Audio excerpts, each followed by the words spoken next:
Hi, guys, and welcome to the 8th episode of the Dapper Gaming Podcast. As always, I am your host, Ryan, and with me we have Tyler scumming it up in his wife beater. But, It's laid back Sunday. laid back Sunday. Yeah. No care Sunday. Yeah. Don't worry. We're the dapperest, lazy people. I'm wearing a really dirty white shirt. You just can't tell because of the camera. Because I can't see you. Oh, yeah, because you can't see me. 'Cause I can't. But the people who are watching the video podcast can't tell anyways. So it's kind of better than what I'm wearing. So, what have you been playing this week? Not a ton, but a lot more than I have in the past couple of weeks. I finished Bastion, which was kind of surprising to me that I went back to that game. I'm kind of excited now because of some announcements we'll talk about later. I really like that game. I just didn't have kind of the time or like the drive or want to play it after Counter-Strike came out, a couple other games. I just kind of got tied up. Didn't like find the time to put into that, but played it, beat it. That game's awesome. Yeah, Bastion is really good. I love the voice, like the voice acting is really good. Especially the narration. The narration's really good. I was surprised that the girl started talking near the end. I don't know if she talked before that because I kind of jumped in. I jumped in with maybe like an hour and a half to play still. Like I was really close to being done. I didn't know it though. So yeah. But it was kind of weird because they give you a ton of weapons at the end too. They're just like, well, you're close to the end. Here's this weapon. Here's this weapon. I'm like, I don't know what to do with all They're these. constantly giving you weapons in that game. Oh yeah, but like maybe it's because I didn't play it for a while, but I felt like I was getting like weapons way more frequent. But no, it was fun.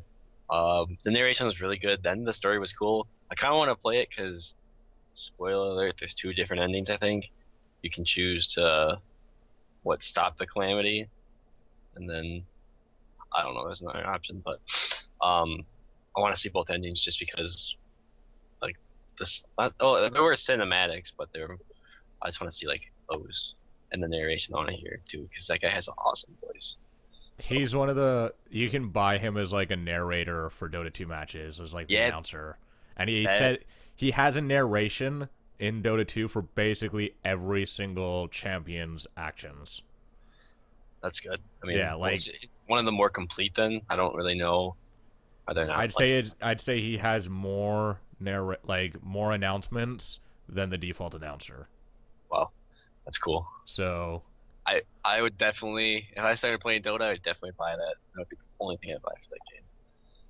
Yeah, I need to start playing more Dota, but I don't think that's ever going to happen. I don't think I'm going to start playing more of any games in like the next 6 months. As much as I say I'm going to play more games, I never do. It's disappointing, but... You play anything else this week? Yeah, I played Darksiders. I started that. How are you liking it? Because I really like number 1, and I love 2. 2 is one of my favorite games last year. I should have put it higher in my top 10 list. I really feel like that should have probably been like... Now in retrospect, I feel like that should have probably been like number 5 or number 4, not number like 7 or 8. I like it a lot. It was kind of funny because I got to the point where I just had his sword, just War's sword, and I was like, it's kind of getting old. This is really early in the game, and I'm like, it's clearly, I don't what is that a spectacle fighter or is that considered something else? Game. I mean, it's kind of like a Zelda game, but with better fighting. Yeah, like it's a hack and slash, definitely. But it's got a lot of like dungeoneering and puzzle solving. Yeah, which is funny, but yeah, no, I like it. And then when I got the scythe, his like his like backup weapon, that like was like, oh, I can do completely different combos now. And then I got like the shuriken and all that. I really like it. I'm not really that far. I think I just gave Samael the second heart, so that's like technically halfway because there's 4 hearts, but I don't really know how much. It really is about halfway. Is it? Okay, cool. Because like each dungeon is about as long as the last one, if you like figure out the puzzles in around the like same amount of time and like where you're supposed to go. Because I mean they're not hard dungeons, but it's got they're puzzles, so it's hard to measure how long it's going to take to do stuff. Right. And then you just got like really interesting boss fights. Like I know Yeah. someone's probably going to get really pissed off at me for saying this, but I really do think that Darksiders has like a better set of mechanics than Zelda does. And so like The it's more fluid. Like when you're fighting people, you can like while there's more of target. an emphasis on combat in that game than there is in Zelda, but there's Yeah. still just as good at puzzles and just as good as just as good at dungeons, but then also better combat. The only thing that kind of gets me is it was a port, right? Because it seems like It's a port, yeah. yeah, it's And it's not an amazing one at that, no, it's but not. it's totally competent. Like it's completely playable. Yeah, it's like it actually looks better than I thought it would too, but I kind of would have liked to seen it have more options. There is no options actually, so Yeah. it's kind of weird. But no, I want to play the second one now. I still want to beat this one. But I really like it, and I think you're right. And the puzzles are fun. Like I think like all the aspects of the game are comparable to Zelda. Zelda might have a little more charisma, and the characters might have. Yeah. The But story and like the writing's just better, but yeah, it's like it's not even that the story or the writing is better because I mean the story's kind of gimmicky. yeah, But it's just got like that Nintendo polish. yeah. Which So people are drawn to. But one thing I don't like is it's one of those games where cinematics look like shit. yeah, they're all Uh, done like in engine. and it's They're not. not pre-rendered. Um, Deus Ex was another game that did that, where like it would go to a cinematic, and I would be pissed because they're hard to look at. Like they don't because they're not 1080p. I'm pretty sure they're not lower They're resolution. probably in 720. It looks junky. So Yeah. that's one. I mean that's school The complaint. port So, for 2 was pretty terrible at the beginning because all yeah. the menus were in 720. Okay. Which was really startling to me because I I don't have scaling on. I have it turned off. I don't do any scaling on in games.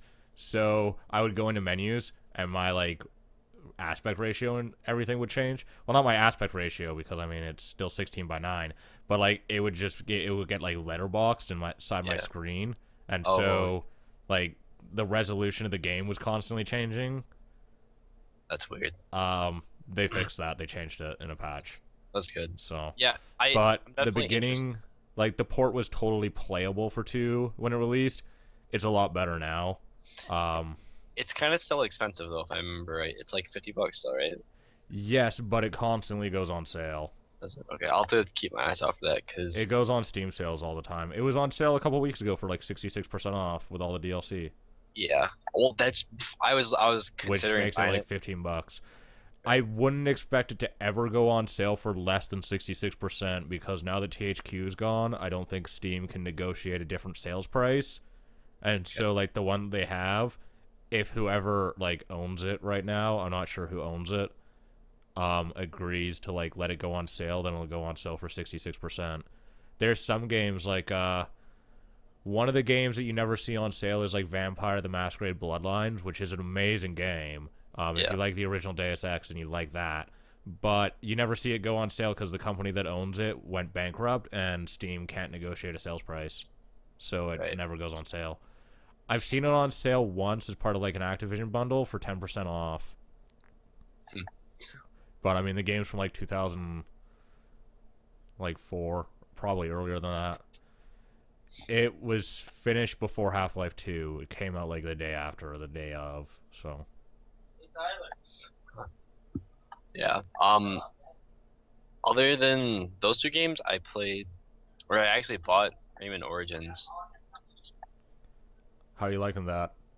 I haven't played it that much. I was gone this weekend for my computer, so it's fun. It's a very good change of pace because I've been playing a lot of shooters and a lot of like darker games, and this is kind of a really nice change from that. It's a little confusing because I haven't really played like a adventure or like a platformer really in a long time, and especially in the Rayman series, and it's kind of like some of the aspects like I didn't know like you could punch people for a little while and jumping on top of people. Like I didn't know like it was like kind of like that like in Mario where you jump on people and kill them. I didn't know you could do that, and I thought like I died once and I thought someone killed me like that, but I don't know what happened. But yeah, no, I'm enjoying it. It's fun. The levels are really cool, like really neat to just look at. So that's one thing I like about it. It's just visually appealing to me. So, This week but I'm oh, go ahead. no, I'm just not that far in it, so I can't really say like I've played like one level. So yeah. Anyways, This week I played a game that you and I were gonna play so bad. I've been playing a ton of Tactical Intervention because I'm writing a really detailed review for when that comes out on the 28th. oh yeah. And I hate it. I hate that game. It's awful. There's so many Was good ideas, but it's so poorly done. what wasn't like the designer for Counter Strike in on this? One of the co-creators of Counter-Strike made this game, yeah. This is a game made by Fixed Korea, and it's their first game. They've never made a game before. They do animations normally. Bad ones at that. And because like I decided that I'd look into what this company actually does. They've done Yeah. like one animated thing for like kids in Korea, and then they've done this.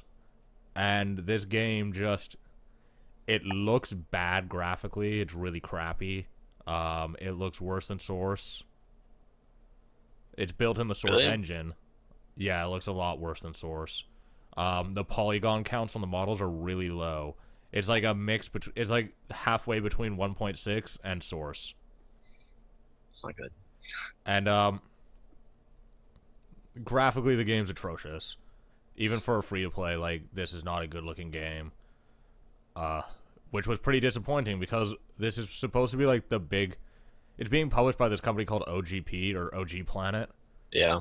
I've never played any of their games before this or even heard of them, but it's supposed to be like their big killer app to make people play, like to use their make people use their launcher basically. And so you would think that they'd like put money into it. Right.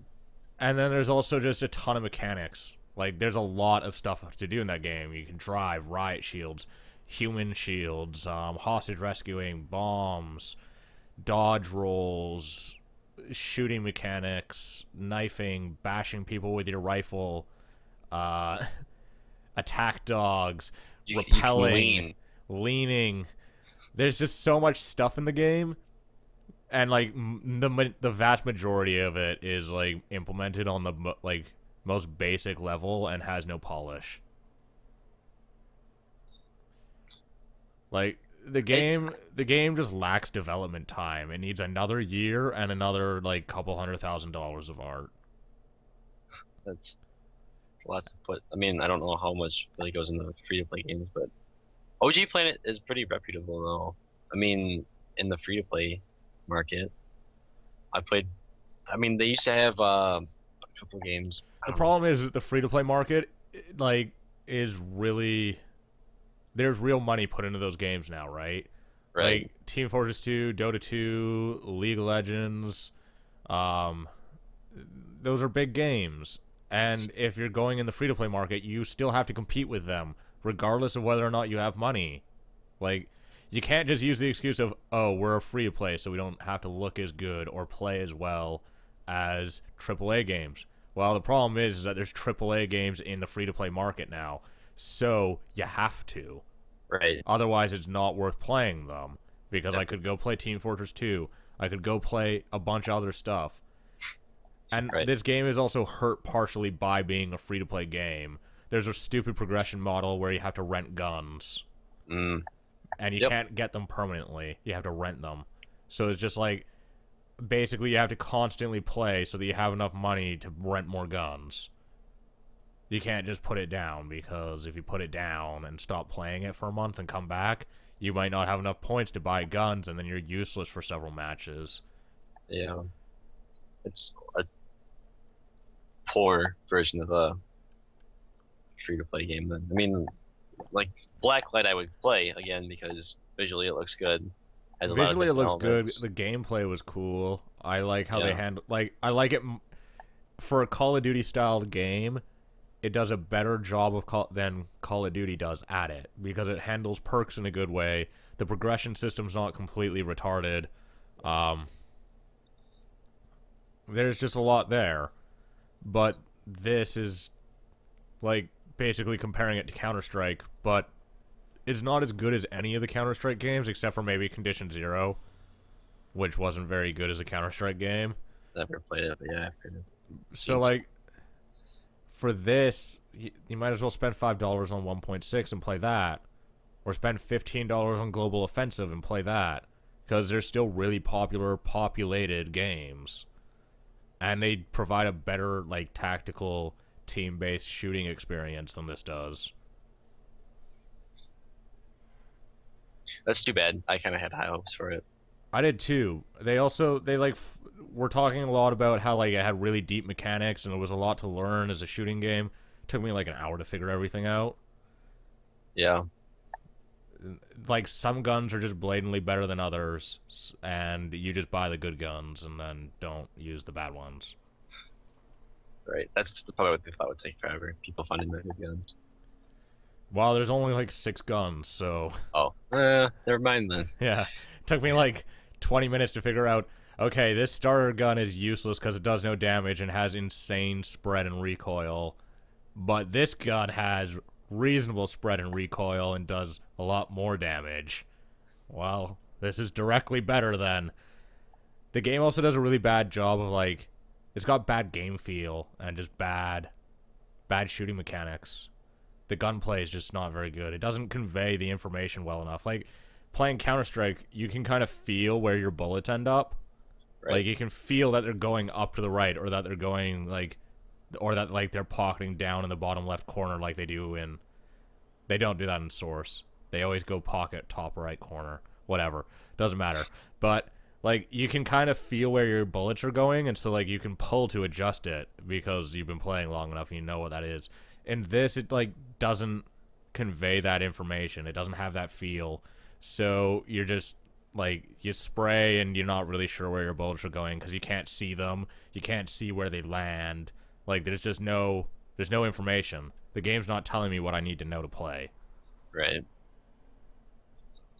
No, I feel like it's like that with a lot of free-to-play games, especially when, like, the starter guns, they feel really weak, and you just feel like... Yeah, but even the guns that I bought that are, like, the better guns in the game, they still don't give you, like, that information. Yeah. It's not that they feel weak, like, you just don't know where the fuck you're shooting.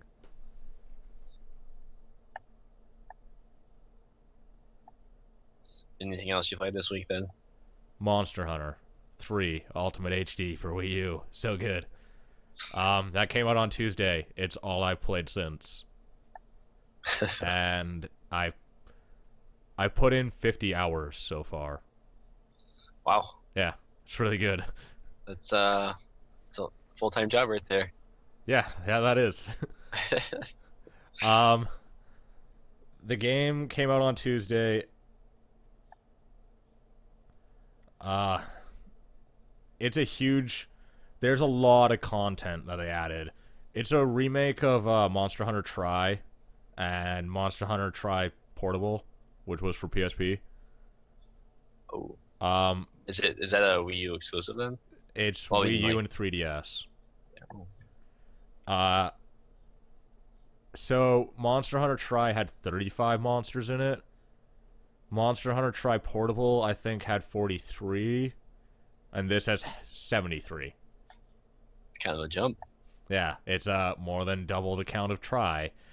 And they've added a bunch of new zones and, like, a bunch of weapons and equipment. So, like, there's a ton of extra content, which, I mean, it's twice as much game as regular Tri. So, and it's HD, not 480p like Monster Hunter Tri was. So, ooh. It's been my life the last several days. It's super fun. Monster Hunter is like my favorite game series because it's just really good. And we haven't played it. I wouldn't really have expected you to because not many people have played it. Yeah. There's like only one PC Monster Hunter, and it was only ever released in Japan. So And I've heard a then, lot. I've heard a lot of good things about it though. Mega 64, really, a couple guys from that watched their podcast and they raved about it for a while. So, well, but I like it because it's not really a hack and slash game, even though it kind of looks like it. It's it's a lot slower and a lot more methodical. Like, you'll start fighting a monster for the first time that you've never fought, and you'll kind of just stay back and like let it try to attack you, so that you can see kind of like what its attack animations are. So that once you figure out like once you see what the animations are, then you'll know what attack it's going to do next and which direction that attack will be in. So then you can start attacking it safely without getting hit, because like the monsters hit you for a ton of damage. Like, they can only hit you 3 or 4 times and they'll kill you, unless you use health potions and stuff. But the game's all about basically like going out, farming resources, and then going and killing really, really big monsters. So it's super fun. I'm like 40 hours, 50 hours in, and I'm only on like level 5-star quests. So I'm like halfway through the game, maybe. Not even. wow, that's The game, like, it gets longer and longer to complete quests. Like, you get to the halfway point, and then everything starts taking you like twice as long. Like, before the podcast, I was killing... I spent like 35 minutes in this one fight trying to kill this monster. shoot. Yeah.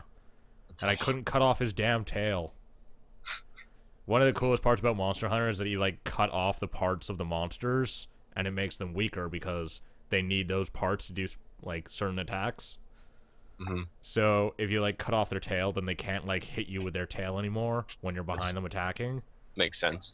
And so, but in order to cut off their tail, you'll need like a sharp weapon, like a long sword or like a sword and shield or something really sharp. And because weapons all have sharpness values, so you can still have like a long sword that's pretty dull, but you need like a sharp weapon, and you need to just focus dealing damage on the tail, like from the side, so that eventually you hack it off, and then you can gather up the tail as like a crafting material and use it to make more weapons.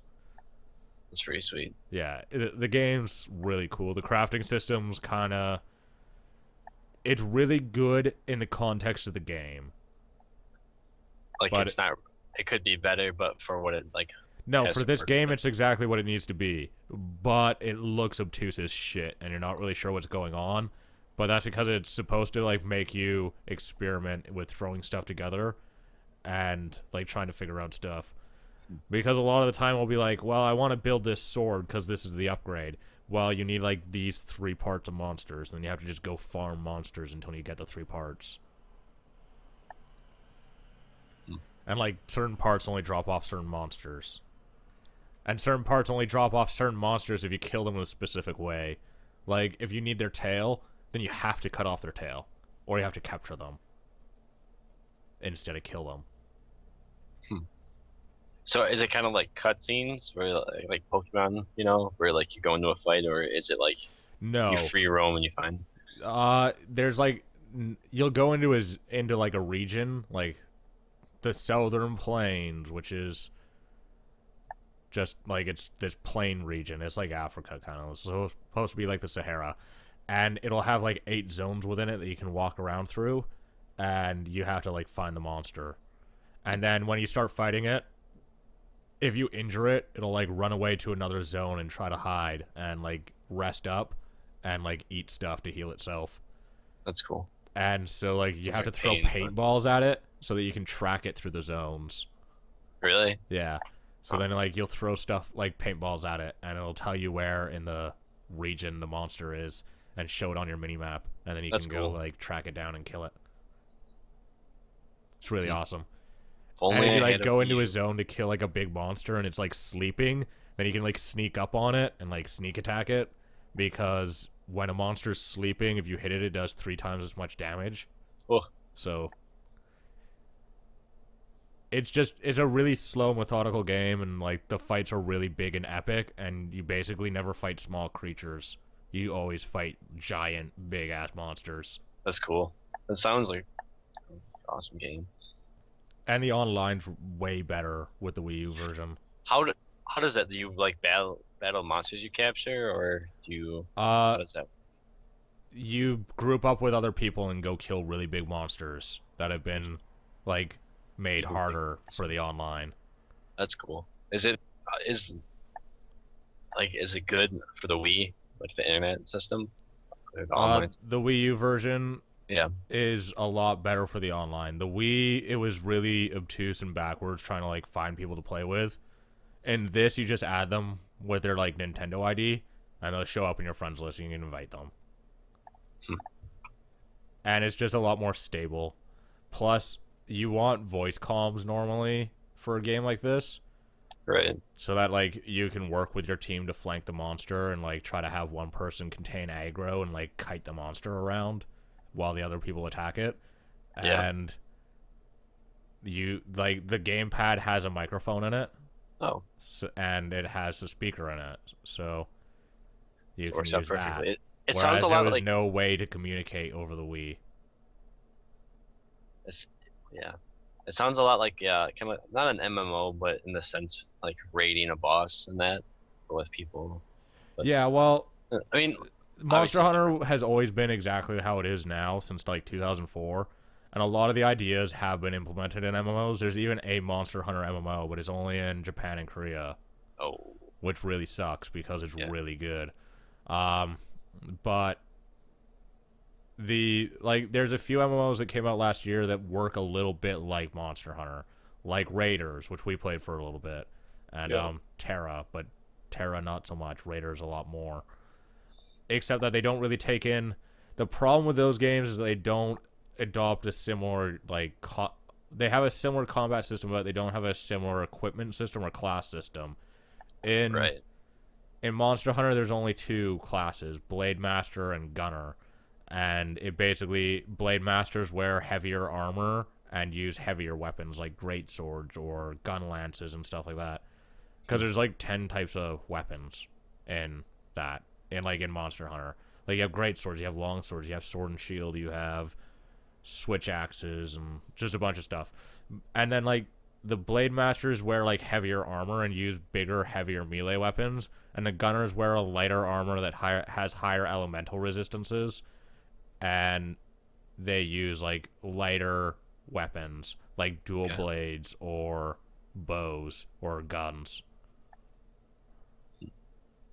But like, and you can constantly switch between like what type of weapons you're using in Monster Hunter. Like, is it kind of like if you're a certain like do you like level up how like well you don't level up in that game. You don't? It's just no. It's entirely equipment based. That's cool. Yeah, because I was gonna say there's like a progression system like to be good with weapons that can be tough. You progress by just getting better equipment. Like you go out, you farm monsters, you make a set of equipment that gets you pretty like reasonably well prepared to fight a much bigger monster. Then you kill that, and then you make equipment out of it, and then you can go fight the next big monster. And if you're good enough, then you just don't need equipment, and you can go fight anything you want naked.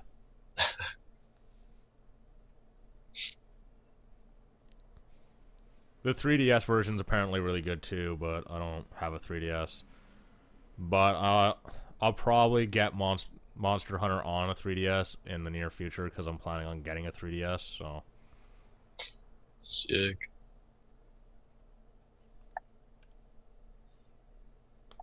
Anything else then this week?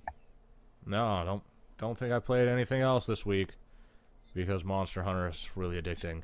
I got Brandon into playing Monster Hunter. He got a Wii, and I was like, "You should play Try." And he's like, "Okay." And he started playing Try, and all he's been messaging, like, he's only been playing that game for like the last 4 days, and it's all he's played like all day. Literally, all he's done is just play Monster Hunter, just by himself. It's really good. I've been playing Monster Hunter by myself as well because I don't have any friends with a Wii U and I don't know anyone else. Like, I don't know anyone else with a Wii U and I don't know anyone else who plays Monster Hunter. So, yeah. It's kind of a... I told Brandon that there's 73 monsters in Monster Hunter Tri Ultimate instead of 35. He was like, if I weren't this poor, I would go buy a Wii U right now.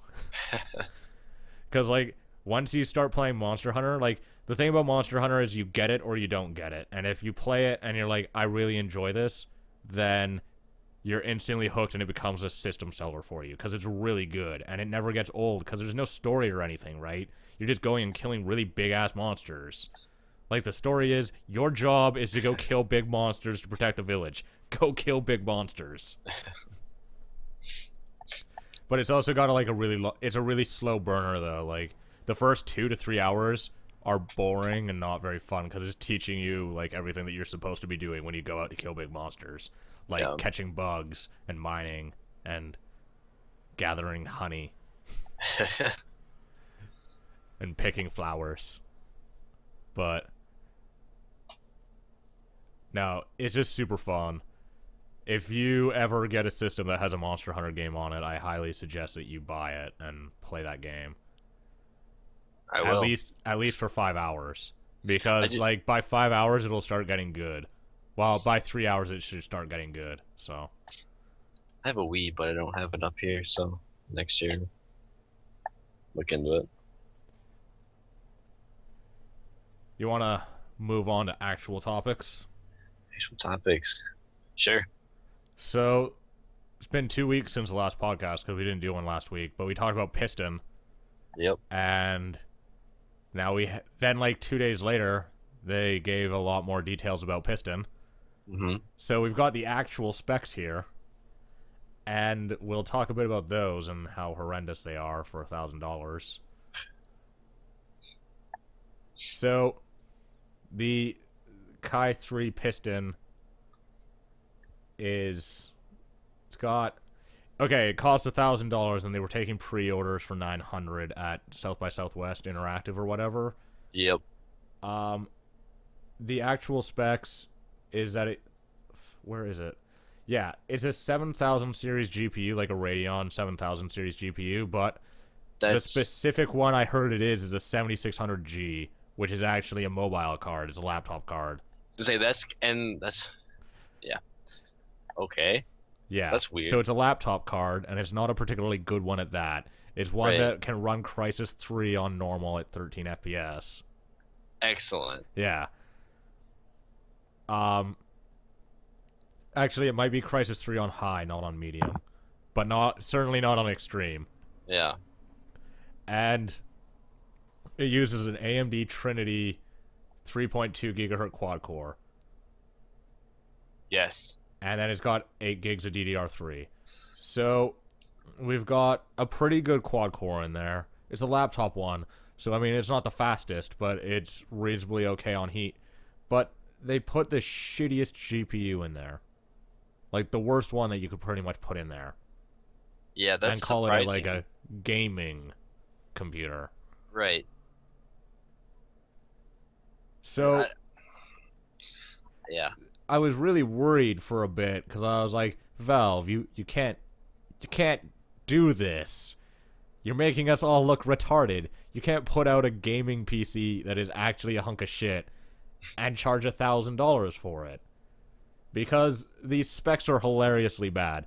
I could build a better computer for $600 and put in an HTPC the size of an Xbox 360, put that under my TV. Because that's a hell of a lot better. Yeah.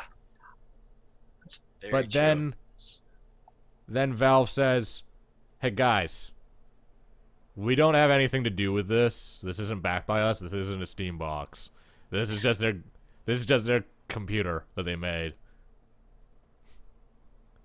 That's so great. Like, so now you've got like anyone who bought this is probably really like anyone who pre-ordered it before Valve said that is probably really pissed off. Oh, definitely. Because like the thing's kind of worthless as like a computer because you can't really use it to game because it doesn't have a GPU powerful enough for it. The UI looked stupid when you and I were talking about it because we're like, this doesn't work. It's stupid. Yeah, it's like completely mouse driven, and it's supposed to be for like using on your TV, and it's overpriced now that we have the actual hardware confirmed. Because you and I were like, $1,000 is a lot of money, but we're not sure what's in there. Well, but talking about that now too. that we know what is in there, which is that it's a 7600G, then like I don't know why they even decided to run the Tomb Raider demo, because they can't actually run Tomb Raider on a stable FPS no matter what they do to, Yeah. like, make it better. And this thing doesn't even... I don't even know why that UI was on there, because the piston runs Windows. Weren't they saying, wasn't that Linux? No, it runs Windows. It's a Windows operating system. That's what they're shipping with.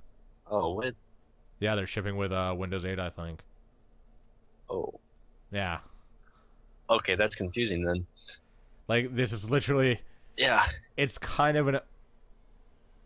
It's just a tiny PC. It's like a laptop. Well, with laptop specs, but Yeah. more expensive. True. And Yeah, that starting at 1,000, and I'm assuming it's gonna be starting at 128 gigs then.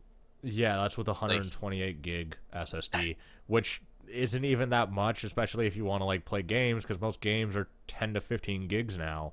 Yeah, so you get Like, I just got my copy of Dead Space 3, like the free one that I got because of that SimCity thing, and the game was like 15 gigs. So it was like, okay, if you have a 128 gig SSD, let's say 20 for the operating system. Let's just say 28, and say you have 100 for games. You have like enough space there for like five to 8 games. better choose wisely. Yeah. Just uninstall, reinstall as you need them. Yeah, that's not gonna work. No, the project's a joke. I can't believe that they thought this was a good idea. Because, like, they would be way more successful building HTPC, like, Xbox-sized computers. Right. In a reasonable form factor for, like, putting underneath your TV. And they'd be a hell of a lot cheaper and a hell of a lot more powerful.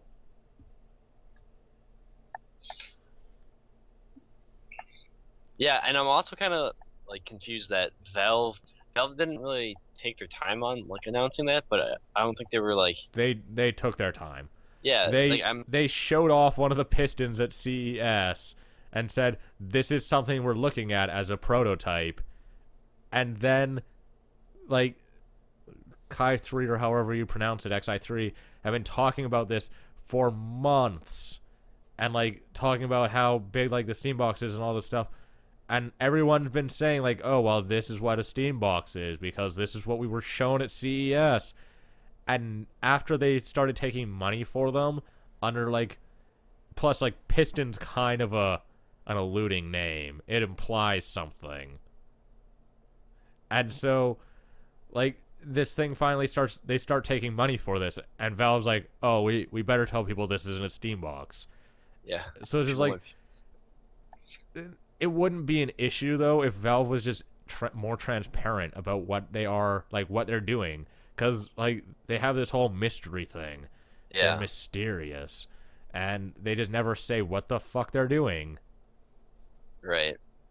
It's like, well, you could just tell us. Which, I mean, is good for some projects if you want to keep it under wraps. But yeah, for this is not one of those things. No, because no one really knows what it is, and it sounds like what they told us is, or at least what I took away from the CES like presentation, is that that Steambox is basically like a set of regulations, like a guideline for third-party manufacturers to make HTPCs. So why, like, you can't... They need to be more transparent and give us an actual answer, because people are clearly abusing it, I guess, or taking advantage of the fact that, like, Valve never tells us anything. Because this is clearly, like, a case where, like, a company was just rolling with with the rumor mill. Right. And Valve just never bothered to say anything for 4 months. Well, not 4 months, like 2 months, but... Yeah.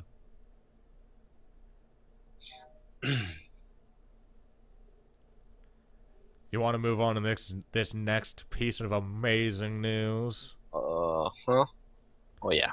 So, John Riccitiello,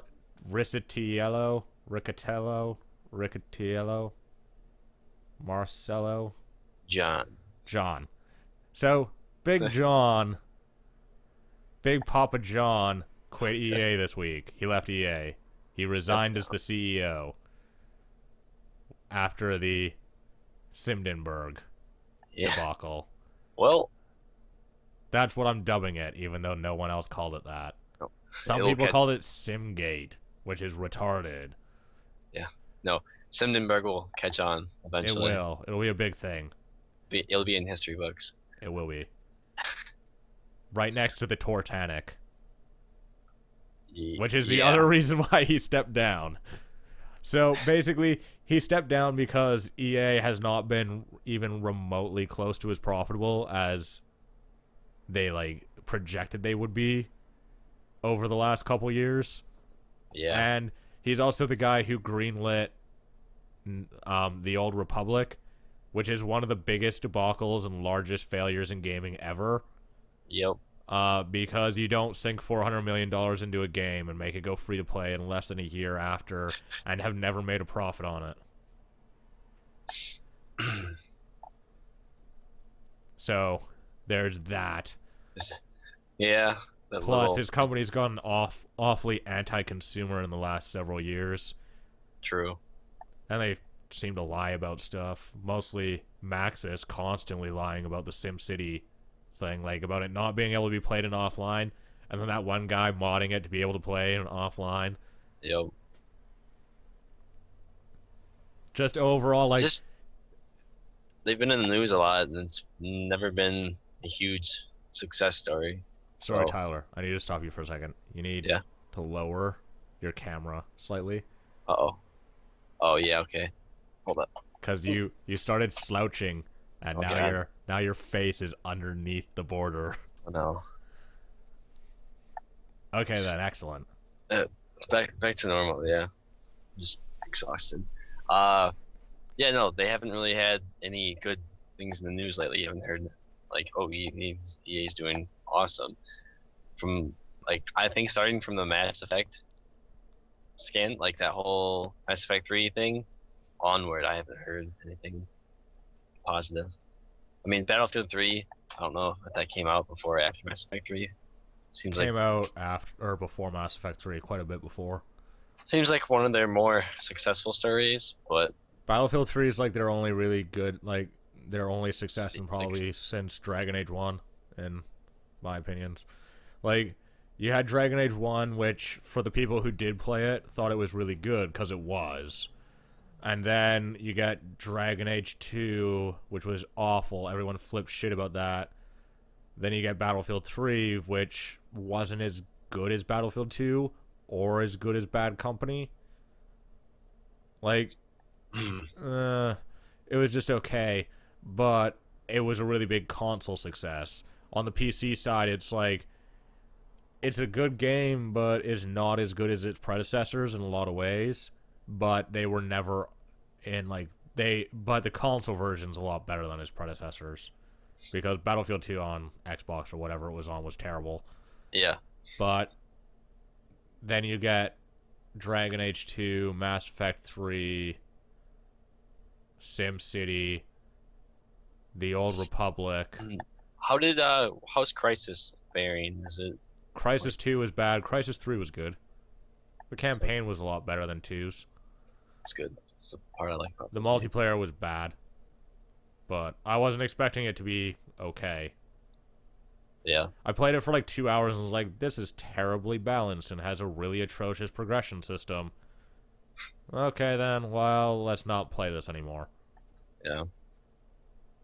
No, I never really considered it. But yeah, it's definitely been like a kind, not a sinking ship, but just a unsteady ship, I guess. EA Sports is doing really well. They've been doing a lot of sales, and they've been like super profitable. The only thing is that they're about to lose all their licenses for like NHL, NFL, all that fun stuff. Well, FIFA. What? Why are they losing their licenses? Their leases, their contracts run up this year on the licenses. Are they gonna renew them, or is it kind of up to like who pays the most? Yeah, that's pretty much how it is. Oh. Yeah. That would be. So the NFL, or I mean NHL, like 2K14 might not be EA. Really? Yeah. Wait, no, it's just NHL, dude. I don't think. Whatever. Yeah.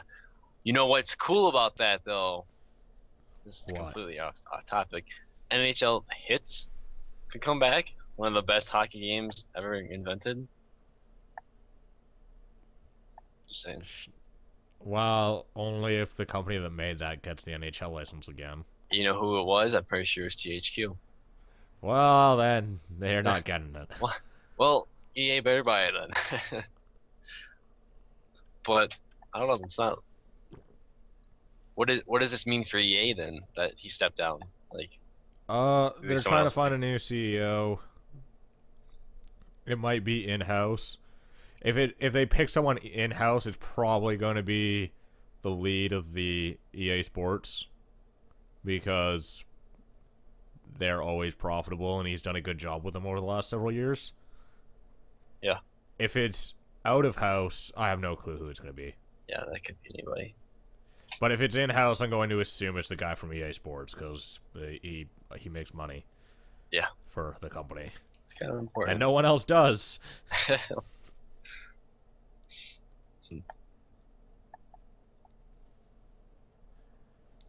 On to Cyberpunk.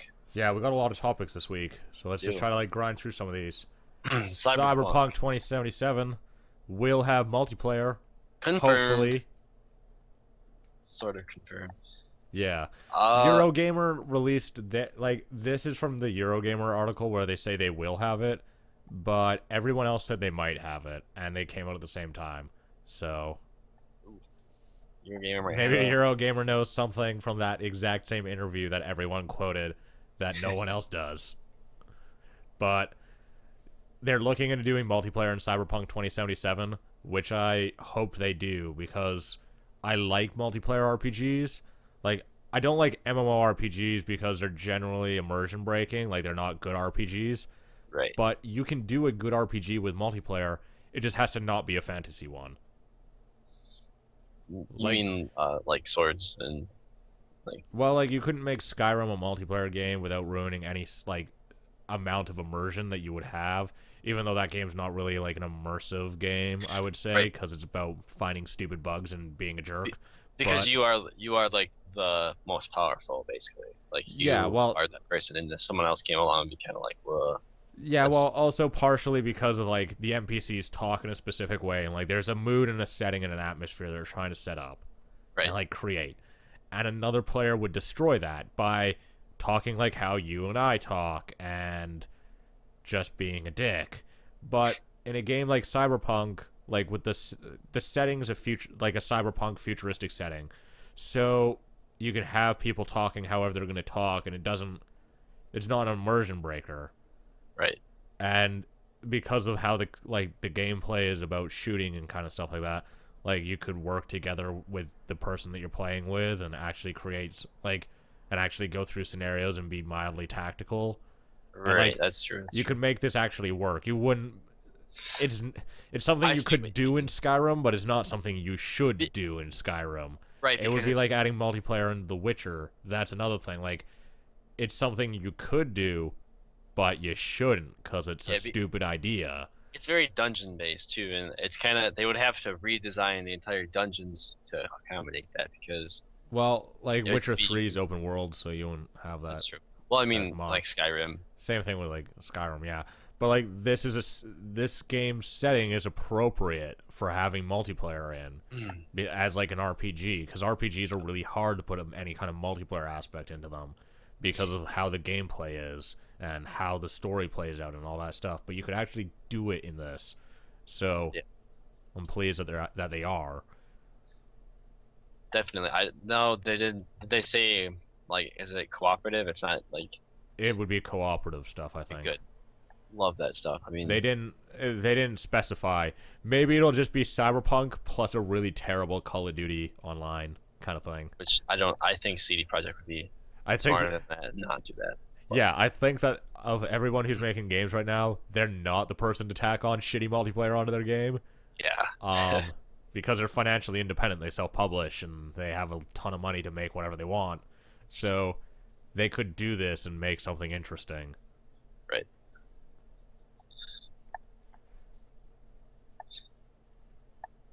Even bigger, I mean, it's not bigger news. They make it seem like bigger news. Saints Row 4. Saints Row 4. Hell yeah. We even I, got the trailer I right that there in the corner. Look at that excellent trailer that one of those ways. Yeah, I don't know what way I'm pointing, but it's I all that way. it's I can't see you. Yeah, you can't see me. It's So you saw the trailer, right? Because I've never seen such a retarded trailer in my life. it's bad, It's terrible. but it's bad, but it's good because it fits like it I've fits never seen so Saints many Row. jump cuts in my life. Yeah, no, that's so annoying. It's always just 2 seconds of footage. Especially when they start spelling out Saints Row and they like miss letters. Yeah, Because they're like, we need another 30 seconds. Let's put in a terrible joke. right. It's this looks like DLC to me. I don't. There was a canceled DLC, Uh, Enter the Dominatrix or whatever. right, right, And I guess they've just like expanded on it enough to make a new game out of it. But the fact that they're coming out with a game in August means that like they've had this under like planned and going for a long time and like being developed because it wouldn't be in August otherwise. right. Who's producing this game? Volition, the guys who made Saints Row 3, because Okay, they got bought by Deep Silver along with the IP. that's right. So we still I'm got the excited. original creators too. I'm excited about that because I like three. So Yeah, well, this sounds even bigger and crazier. Like, in this, you start off as the president of the United States, and then yep, aliens invade. yeah,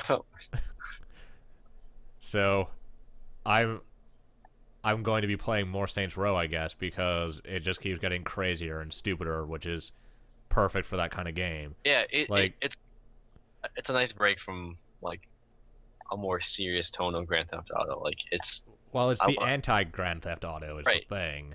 Yes, It's the opposite of what Grand Theft Auto does. Grand Theft Auto does terrible things and that are way too serious and just yeah, overall are kind of like jackasses if you ask me, because like they try to tell a story but they tell it pretty ham-fisted and it's always way too serious. At least, well, GTA 4 was too serious.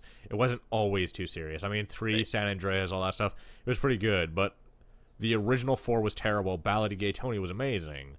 And so it's like, don't be so serious. Well, like, I should make a terrible reference to The Dark Knight, but I won't. I almost did, but it's too late for that. I can't go back. I can't go back from here.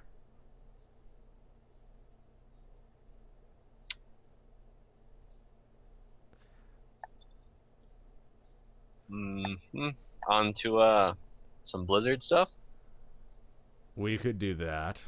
I mean, I'm I'm kind of excited for this news now that I know what it's about.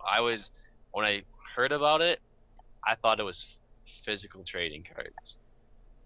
That was my impression. It was going to be Well, like they the already next. have a trading card game, like a physical one, which is why this is actually kind of stupid, but Oh, I'll talk about it.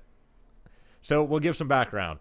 yeah, They Blizzard like sent everyone an email who's saying like we're going to reveal something new this like at PAX East, and it's not going to be a new expansion. It's not going to be um it's going to be like totally new IP. It's not going to be Warcraft. It's not going to be Starcraft, except right. it's Warcraft. So fuck you. But Yeah, so now they're releasing a TCG, a digital one, and it's a free to play one called Hearthstone: Heroes of Warcraft. Now, I personally think this is stupid because they already have a World of Warcraft TCG, and it's really good. It's well balanced, all that stuff. The only reason why I don't play it is that there's no digital version of it, and I'm not buying a bunch of World of Warcraft trading cards. yeah, And so now instead they've given us this, which potentially will be just as good, maybe even better, but it's like you already have this great TCG that's sitting there that people don't really play because no one wants to buy a ton of World of Warcraft cards. right. I mean, for someone that doesn't really like play World of Warcraft or anything, and I'm interested in it. I know a lot of people talk about the lore. I don't know if this has a lot in it. I don't remember from the interview what they said about it, but it seems like it carries a lot of like some characters over from that universe. From well, I played Well, Warcraft. it's all Warcraft characters. The whole thing, like Right. every card's based on something from Warcraft. Yeah. So it's like a unique universe, but um, I, card games are kind of hard to get into though sometimes. Yeah, TCGs are particularly Really. hard to get into. Yeah. Um, I know one of the problems that this game's gonna have is the same problem that Magic has. Like there's two digital versions of Magic. There's Oh. Duels of the Planeswalker where they give you like 10 decks and they're all balanced and you can't really change them too much.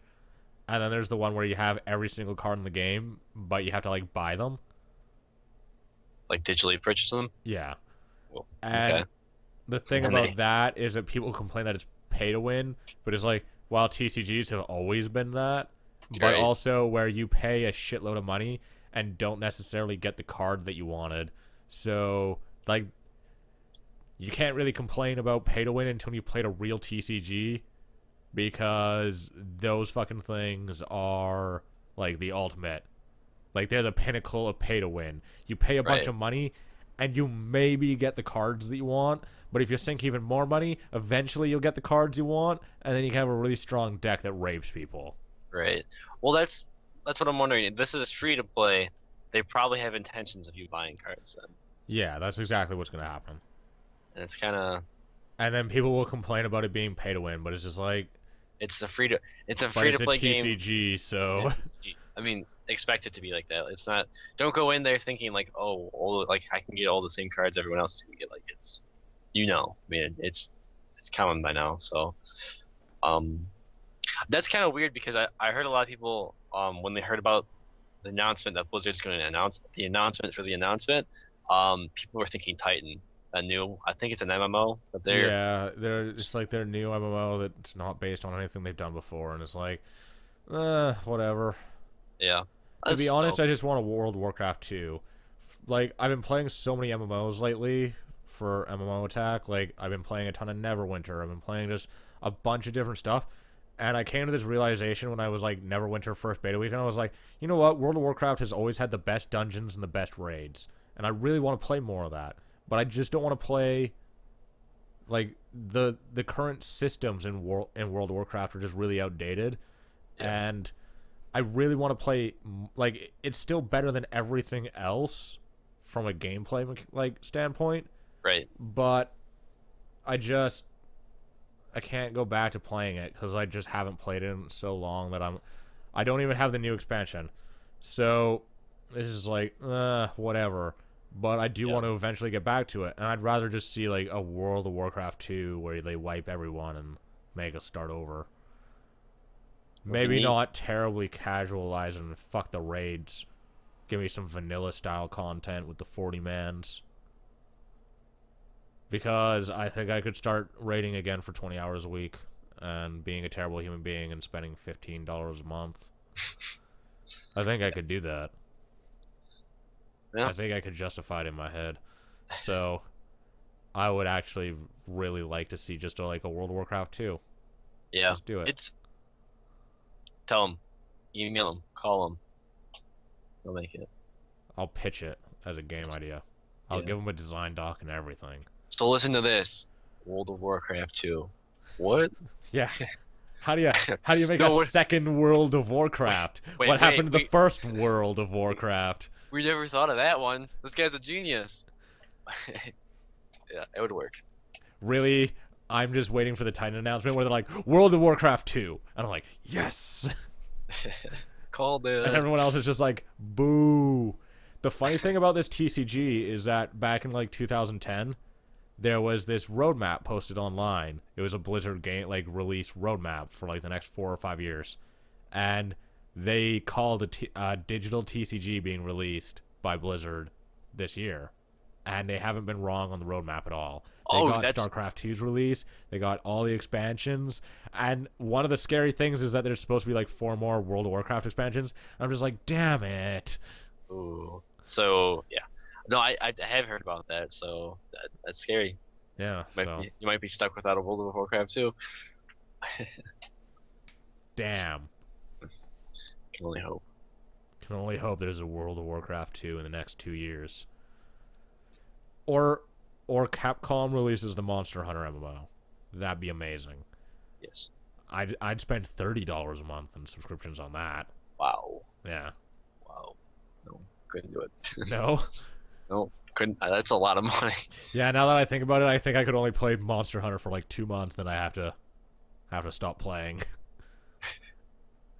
But I mean, after 2 months, that's like 900 hours, maybe. Okay. What? I don't know math, but you know, What is math? I 2,000 I, I hours. think I could do 400 hours in those 2 months. So, no, It's about the it's length of a possible. Monster Hunter game. Hmm. You want to move on to this? Speaking of Capcom, want to move Yeah. on to this next Capcom thing? Nice segue. Yeah. Yeah, excellent segue. Smooth. Dungeons and Dragons Yeah. remastered. Dungeons and Dragons. Dungeons and Dragons Chronicles of Mystara, which is actually just a side-scrolling beat 'em up. So good. Yeah. Because we needed Dungeons and Dragons side-scrolling beat 'em ups from the 80s back with HD graphics. Why not? We have the technology. That's the rationale. Yeah, actually I think this is from the 90s, but whatever. Oh, it's not that old. It looks atrocious, but we don't have enough side-scrolling beat 'em ups that are 4-player. If this is on PC and has like local play as well as online play, Yeah. I think I'd buy it. Oh yeah. If under those circumstances, I'd probably buy it too. Because all I'm thinking of right now is Gauntlet. Yeah. Because Except this isn't really like Gauntlet at all. okay, no, I know. Well, that's the funny thing is like I was watching this. I'm like, are they like announcing Gauntlet? I was kind of confused, and I'm like, okay, no, it's kind of similar, but 4 players beating them up. It's Castle Crashers, but the Castle Crashers didn't have enough content for me. So yeah, this is definitely a game I would play. Plus, it's based in the D&D universe with no D&D mechanics, so Yeah. how perfect. It's almost like playing Neverwinter. Yeah. I'm gonna shit on that game until release, Yeah. which is actually not fair because I really like a lot of it. But Yeah. I've gone Yeah. like retardedly into D&D in the last like couple weeks, especially because I've been playing a ton of board games. And when I say a ton of board games, I mean a ton of board games. Like I've dove into them hard, and I just got a bunch of D&D board games because I like I like the universes and they create interesting board games still. They're not like playing real D&D, but I mean one of them's a strategy game, for example. But I always like they have good stories and stuff even for being strategy games. If it makes sense. I don't know, I'm just really into board games lately. They're fun. I haven't really gotten too into them myself, but I'd like to. And there's actually a nice store around here that sells them. And I'm pretty sure they have game nights. So Get Shadows over Camelot. It's a really good starter game. Because it's like it's hard enough that if you're used to gaming, you'll really enjoy it. Because there's a real challenge there. It's not like Monopoly simple. But Yeah. it's easy enough. Well, it's easy enough to learn that you won't be like discouraged. And it's a co-op game, so you can play it with a bunch of friends and you're not competing with each other. Because you're just That's- trying to beat the game. it's actually pretty cool. I would probably be interested in that. It's probably one of the best co-op games.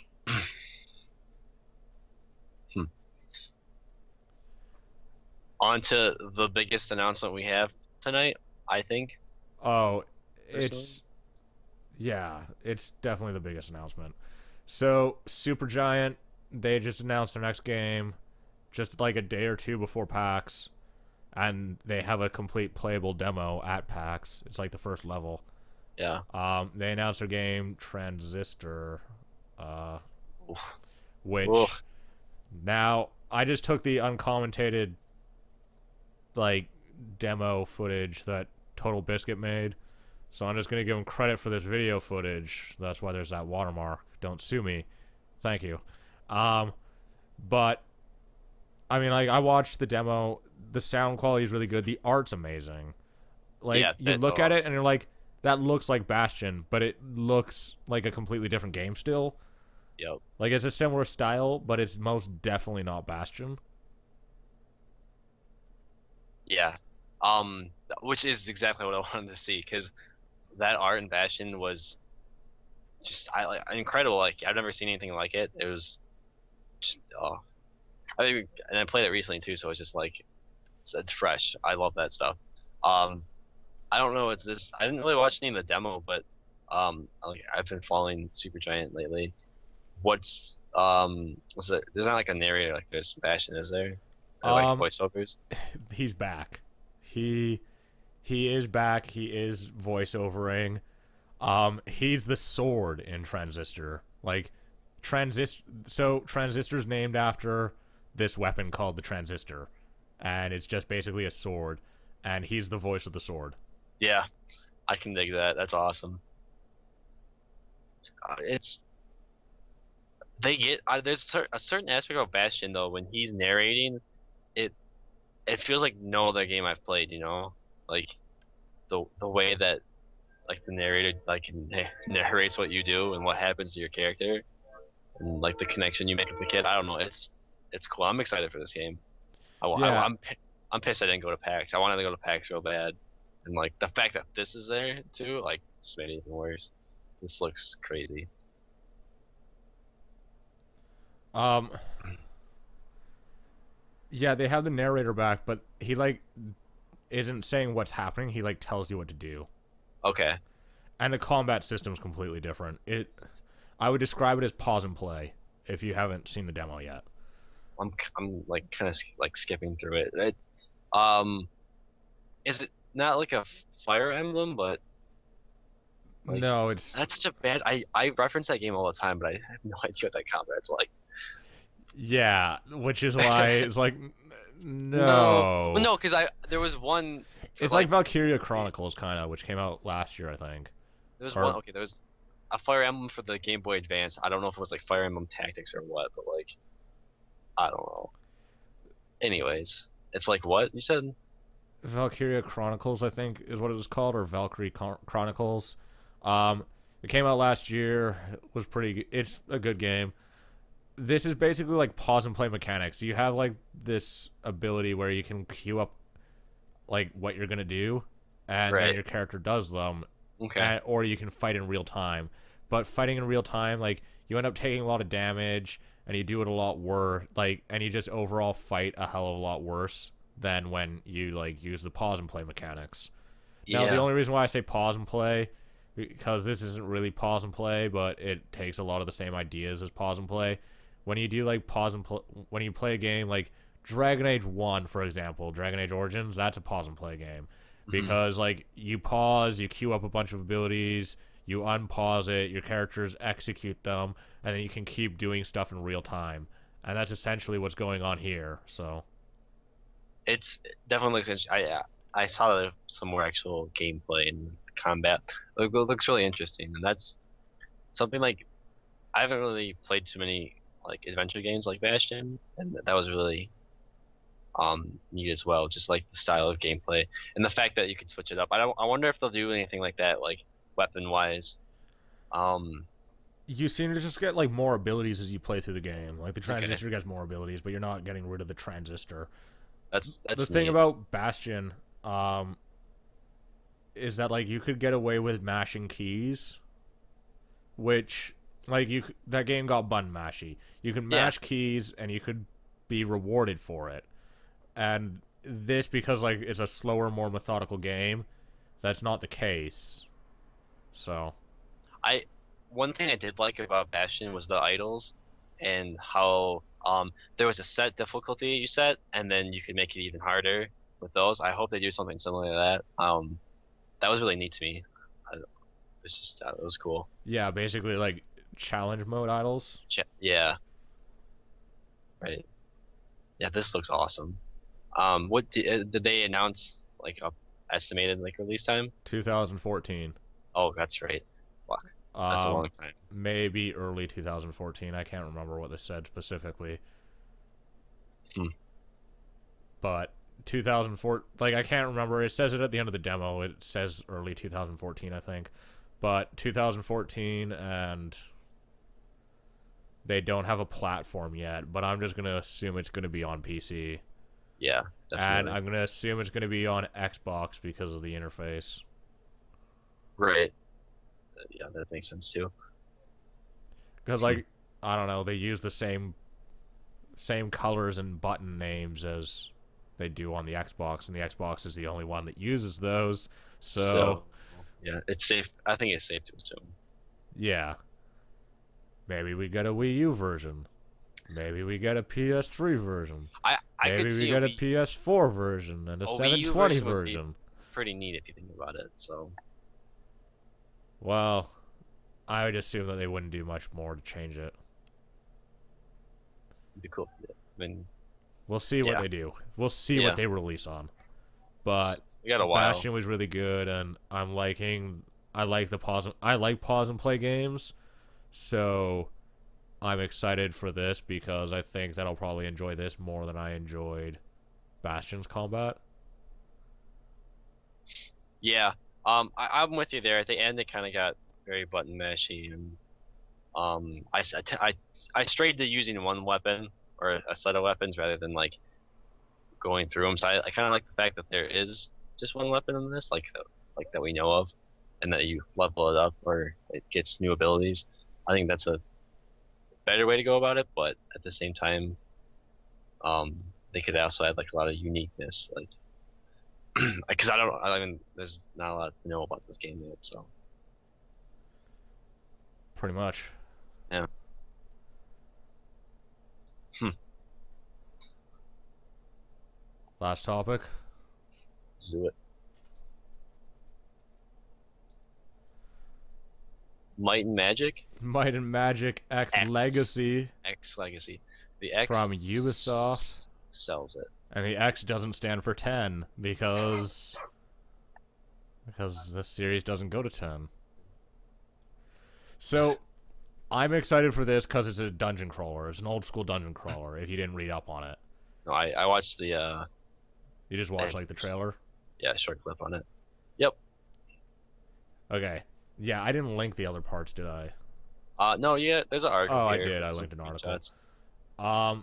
But it's an old school dungeon crawler basically. If you It's like Legend of Grimrock is only yeah, yeah. that's the game that I was Oh, thinking of. that's what makes me excited for this game because I've actually played that, so I know what this is about. Um, and this kind of has a little more weight to it. So, Plus, I really like the Might and Magic Hero games. Those are like I like the Might and Magic universe. I especially like what they did with orcs because they look all like kind of tropicalish. But I really like the Might and Magic Heroes games. I've never actually played just like a Might and Magic game, but I do like dungeon crawling. So yeah, I I like it. It's very vibrant, and it's that's one thing like crawling through all the dungeons and Legend of Grimrock. I know they have like the map editor and everything, but like the base game was very dark. I mean, that's how it was supposed to be. So don't get me wrong, it was good for doing that and it did it very well. But I like seeing more of a transition between a change in dungeons. scenery, basically. Yeah, basically, Like it's I refreshing. really like the Might and Magic universe. I really like.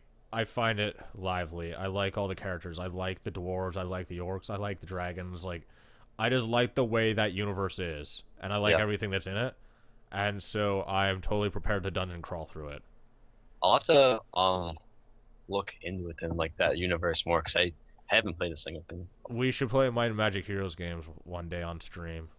You and I can play against each other. I'll be in for that. It's like a turn-based game, so with Yeah. some really weird combat. Is that? Have you played that?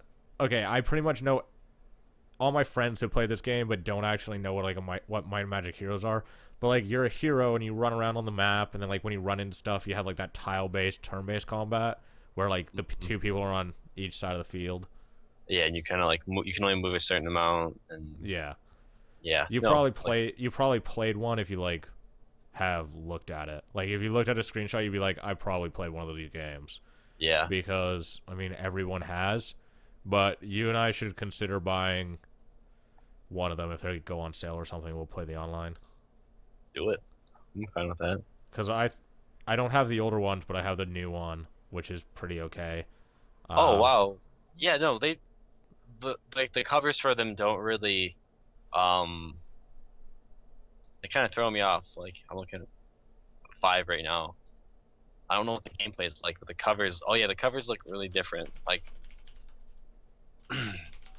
on Steam. yeah, I have I've definitely 6, okay. but um, they have the older ones for a lot less than what they cost on Steam on GOG. So, Ooh. like they're only a few bucks. But you and I should consider playing those one time because they're quite fun. They take a long time though. That's fine. I like they look fun. Might It's a slow burner, but whatever. Heroes 6. Oh, Shades of Darkness comes out May 2nd. It's already out. Oh, what? Yeah, I think it's out already. I think it's on Steam. Huh. They just maybe didn't update their website. But I'm super excited. Like, there were a lot of good announcements at PAX for not really like big AAA games, but stuff that's smaller that I'm really excited for because, to be honest, there was nothing that was like a AAA game that excited me last year. Not really, no. I mean, I liked Dishonored. I liked Darksiders 2. I love Darksiders 2. But that's about it on the AAA stuff. I mean, like, my favorite game last year was Hotline Miami. Still is. Sonic and All-Stars Racing Transform was really good, but that's not even a full-price game. It was only $40 at launch. Just, like, there's nothing really interesting in the AAA space for me anymore, and so I'm just the games that they announced at PAX this week were interesting, and I want to play them. Yeah. Whereas whatever they're going to announce at E3, I'm going to be like, look at these interesting things. They don't appeal to me at all. Way to make bland, boring games. It's definitely a good scene to announce these in, I think. It's funny because following Supergiant Games, they post on their Twitter like they're like a bunch of signs they didn't expect they would have to make. And it's basically a bunch of like time signs saying like if you're in line at this point, like you're gonna have to wait this long. So they had a lot of success with showing off Transistor, which is like that's awesome to hear. And I think it's a good venue to do it. You get more of a PAX is a way better venue if you want to actually show. The thing about PAX is that if you want to show off a game and actually have people play it and like look at it and be interested in it, then PAX is a place to do that. E3 is like so overly controlled because it's not a convention, it's a trade show. So I don't even understand, like, I've been through this. I don't understand why the public goes to E3 because it's not for them. It's for investors. Right. And even showing off games doesn't make sense because like you're not there. The people who want to be like who are at trade shows are there to either report on what's coming out, so basically like games journalists, or they're there to invest money, in which case they don't care about how interesting or innovative your game is. They want to know, does it appeal to markets, and how much will it sell, and how much will it cost to make. And so like E3, just everything's so closed off because they want to make a really good impression, and everyone's too afraid, and the PR department's way too involved.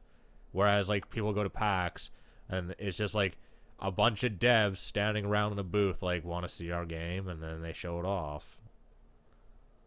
And they let you play them and touch them and break them and film them. But you can't film at E3. Also, a quick note, did Fez get announced for PC? Fez got announced for PC last week. This wasn't like a PAX related thing. Okay, I didn't know. But it's coming out in April, I think. Okay, sweet. So Phil Fish can suck the collective dick of the PC gaming community for his remarks during Fez's development about how, why would I release games on PC? Because that's not for gaming, it's for doing my taxes. Yeah. Fuck you, Phil Fish. Did you see the guy? I don't know if he was from Sony or if he just like it was a press release about the console, about how it'll be more powerful than than PCs for like the next 4 years or something. Oh, fuck that guy. I can't. He's not from Sony. He's not. He's no, like he's not. He's a developer who's retarded. Yeah. Actually, I don't even think he's a developer. I think he's like some company head who doesn't make games. Just know what he's talking about. Yeah, because my computer's already 5 years old and it's a hell of a lot more powerful than the PS4. Yeah. But whatever. You can't change the specs. Like there's some crazy marketing hype words being used, like supercharged PC. Yeah. Oh look, fucking blast processing all over. Like the Sega Genesis, blast processing, ultra fast. It's like, nope. Okay then. But that's for another day. Yeah, that. You want to wrap this up? Yeah, I think I'm done here. I think I'm done too. I think I gotta go kill big monsters. Oh, gotta cut off their tails and gotta cut off their tails and remove their anglers and I need to get that food buff. And I need to go cut off that Goebbels lantern. Cause it sounds kind of wrong, dude. That sounds really inhumane. PETA might want to get on this game. Maybe. Monsters are the same as animals. I know. But damn, don't you wail. Don't you wail in a video game, Tyler. How unkind of you. Sorry. At least in Monster Hunter, you use all the parts of the monster. You're not wasteful. Yeah, that's a good point. So I guess we'll wrap this up.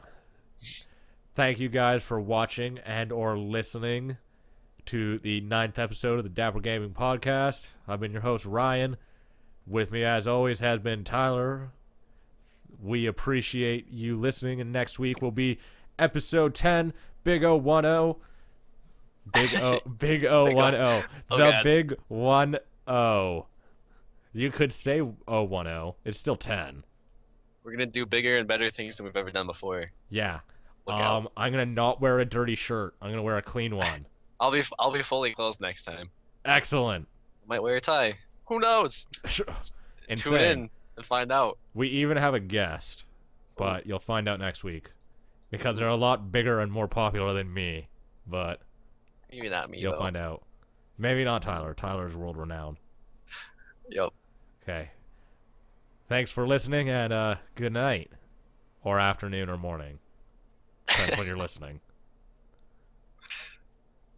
It's the podcast that never ends, Tyler. Yep.